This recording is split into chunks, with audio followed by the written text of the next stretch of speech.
Assalamualaikum warahmatullahi wabarakatuh. Kami dari kelompok G akan menjelaskan materi minggu pertama, yaitu mengenai objek pajak penghasilan pasal 4 dari mata kuliah Hukum Pajak dan Perpajakan. Sebelum itu, izinkan saya memperkenalkan anggota kami, yaitu yang pertama ada Raihan Adin Cahyono dengan NPM akhir 254. Yang kedua ada M. Rizal Hidayatullah dengan NPM 115. Dan yang ketiga Faiza Kartika Zakira dengan NPM 329. Dan yang terakhir Maesa Lutfia Putri R dengan NPM akhir 341. Assalamualaikum warahmatullahi wabarakatuh. Nama saya Rana Bicaono dengan NPM 254. Di sini saya akan menerangkan tentang pasal 4 ayat 1. Pasal 4 ayat 1 yang menjadi objek pajak adalah penghasilan, yaitu setiap tambahan kemampuan ekonomis yang diterima atau diperoleh wajib pajak, baik yang berasal dari Indonesia maupun luar negeri, yang dapat dipakai untuk konsumsi atau menambah kekayaan wajib pajak yang bersangkutan dengan nama dan dalam bentuk apapun, termasuk a. penggantian atau imbalan berkenaan dengan pekerjaan atau jasa yang diterima atau diperoleh, termasuk gaji, upah, tunjangan, honorarium, komisi, bonus, gratifikasi, uang pensiun, dan imbalan dalam bentuk lainnya, kecuali ditentukan lain dalam undang-undang ini. B. Hadiah dari undian atau pekerjaan atau kegiatan dan penghargaan. C. Laba usaha. Lalu untuk yang selanjutnya yakni D, keuntungan karena penjualan atau karena pengalihan harta. Di sini ada beberapa macam. Yang pertama yakni keuntungan dengan pengalihan harta dengan perseroan, persekutuan, dan badan lainnya sebagai pengganti saham atau penyertaan modal. Dua, keuntungan karena pengalihan harta kepada pemegang saham, sekutu, atau anggota yang diperoleh perseroan, persekutuan, dan badan lainnya. Ketiga, keuntungan karena likuidasi, penggabungan, peleburan, pemekaran, pemecahan, pengambilan usaha, atau reorganisasi dengan nama dan dalam bentuk apapun. Dan yang terakhir yakni yang keempat, keuntungan karena pengalihan harta berupa hibah, bantuan, atau sumbangan, kecuali yang diberikan kepada keluarga saudara dalam garis keturunan lurus 100 derajat dan badan keagamaan, badan pendidikan, badan sosial termasuk yayasan, koperasi, atau orang pribadi yang menjalankan usaha mikro dan kecil. Yang ketentuannya diatur lebih lanjut dengan Peraturan Menteri Keuangan sepanjang tidak ada berhubungan dengan usaha pekerjaan lain, kepemilikan, atau penugasan di antara pihak-pihak yang bersangkutan. Lalu untuk yang kelima yakni keuntungan karena penjualan atau pengalihan sebagian atau seluruh hak penambangan tanda turut serta dalam pembiayaan atau permodalan dalam perusahaan pertambangan. Lalu selanjutnya yakni E, penerimaan kembali pembayaran pajak yang telah dibebankan sebagai biaya dan pembayaran tambahan pengembalian pajak. F, termasuk premium, diskonto, dan imbalan karena jaminan pengeluaran utang. G, dividen dengan nama dan dalam bentuk apapun, termasuk dividen dari perusahaan asuransi pada pemegang polis dan pembagian sisa hasil usaha koperasi. H, royalti atau imbalan atas penggunaan hak. I, sewa dan penghasilan lain sehubungan dengan penggunaan harta. J, penerimaan atau perolehan pembayaran berkala. K, keuntungan karena pembebasan utang, kecuali sampai dengan jumlah tertentu yang ditetapkan dengan peraturan pemerintah. L, keuntungan selisih kurs mata uang asing. M, selisih lebih karena penilaian kembali aktiva. N, premi asuransi. Lalu untuk yang terakhir yakni ada O, iuran yang diterima dan diperoleh perkumpulan dari anggotanya yang terdiri dari wajib pajak yang menjalankan usaha atau pekerjaan bebas. P, tambahan kekayaan neto yang berasal dari penghasilan yang belum dikenakan pajak. Q, penghasilan dari usaha yang berbasis syariah.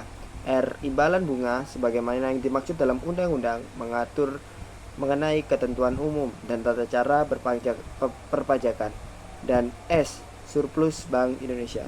Demikian yang dapat saya jelaskan dan saya paparkan tentang pasal 4 ayat 1. Halo, saya Faiza Kartika dengan NPM akhir 329.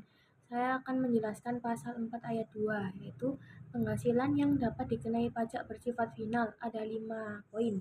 Poin yang pertama, penghasilan berupa bunga deposito dan tabungan lainnya, bunga obligasi dan surat utang negara, dan bunga simpanan yang dibayarkan oleh koperasi kepada anggota koperasi orang pribadi.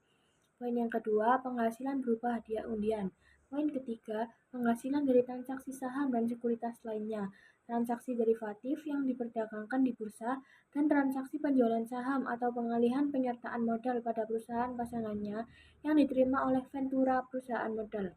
Poin keempat, penghasilan dari transaksi pengalihan harta berupa tanah ataupun bangunan, usaha jasa konstruksi, usaha real estate, dan persewaan tanah dan ataupun bangunan. Dan yang poin terakhir, penghasilan tertentu lainnya yang diatur dengan ataupun berdasarkan peraturan pemerintah. Di sini saya, Maisa Lutfia Putri Rahayu dengan MPM akhir 341 akan membahas tentang pasal 4 ayat 3 yang berisi yang dikecualikan dari objek pajak adalah 1.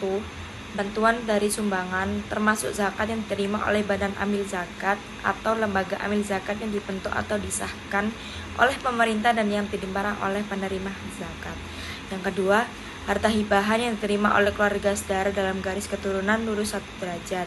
Yang ketiga, warisan ini peninggalan yang diberikan pada ahli waris saat seseorang meninggal dunia. Dan yang keempat, harta termasuk setoran tunai yang diterima oleh badan sebagaimana dimaksud dalam pasal 2 ayat 1 huruf B sebagai pengganti saham atau sebagai pengganti penyertaan modal. Dan yang terakhir, penggantian atau imbalan sehubungan dengan pekerjaan atau jasa yang diterima atau diperoleh dalam bentuk natural dan atau kenikmatan dari wajib pajak atau pemerintah. Selanjutnya ada dividen atau bagian laba yang diperoleh oleh PT sebagai wajib pajak dalam negeri. Iuran yang diperoleh dana pensiun telah disahkan Menteri Keuangan. Penghasilan dari modal yang ditanamkan oleh dana pensiun atau seperti iuran bidang tertentu yang ditetapkan dengan keputusan Menteri Keuangan. Bagian laba yang diperoleh anggota dari perseroan komanditer yang modalnya tidak terbagi atas saham-saham.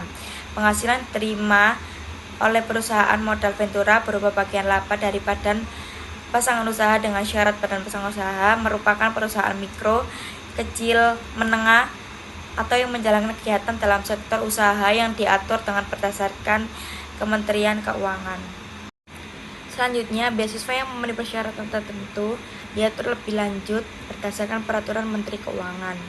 Sisa lebih yang diterima atau diperoleh badan atau lembaga nirlaba bergerak dalam bidang pendidikan, penelitian, dan pengembangan yang telah terdaftar pada instansi yang membidanginya. Bantuan atau santunan yang diberikan oleh badan penyelenggara jaminan sosial kepada wajib pajak tertentu, ketentuannya diatur lebih lanjut dengan atau berdasarkan peraturan Menteri Keuangan.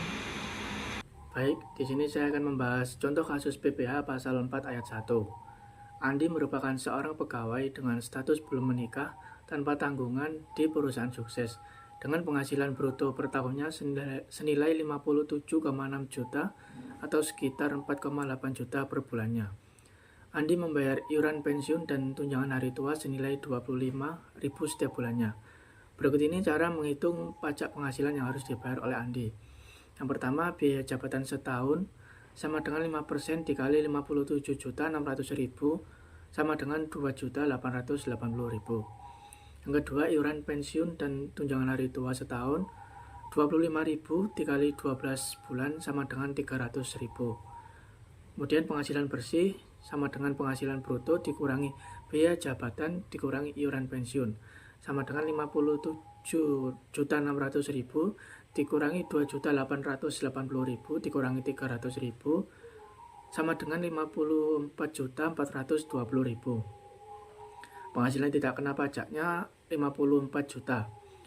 Kemudian penghasilan kena pajak sama dengan penghasilan bersih dikurangi penghasilan tidak kena pajak sama dengan 54.420.000 dikurangi 54 juta ribu sama dengan 420.000. PPh pasal 21 setahun sama dengan 5% dikali penghasilan kena pajak sama dengan 5% dikali 420.000 sama dengan 21.000.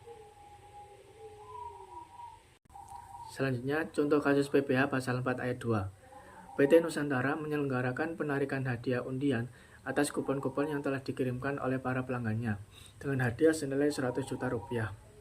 Dalam penarikan undian tersebut, nama Ahmad muncul sebagai pemenang hadiah undian. Bagaimana penghitungan pajak penghasilan pasal 4 ayat 2 atas hadiah undian yang harus dipotong oleh PT Nusantara?